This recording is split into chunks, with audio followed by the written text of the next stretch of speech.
ยุนแล้วก็ทั้งกับวัยรุ่นตามเจอวัยรุ่นตามเจอ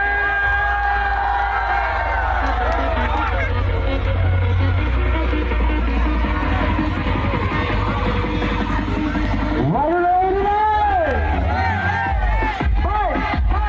จับทางที่ใส่ทีหน่อย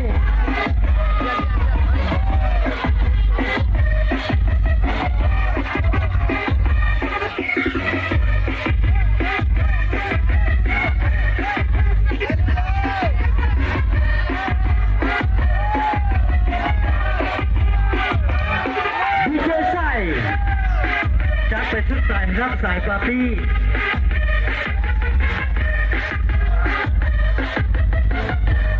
โอ้โหเย่เล็กขนาดนี้เด็กโย่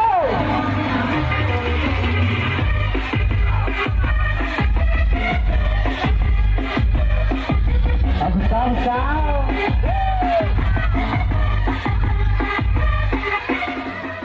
จับมือได้ขอแต่อย่าไปนมหนูด้วย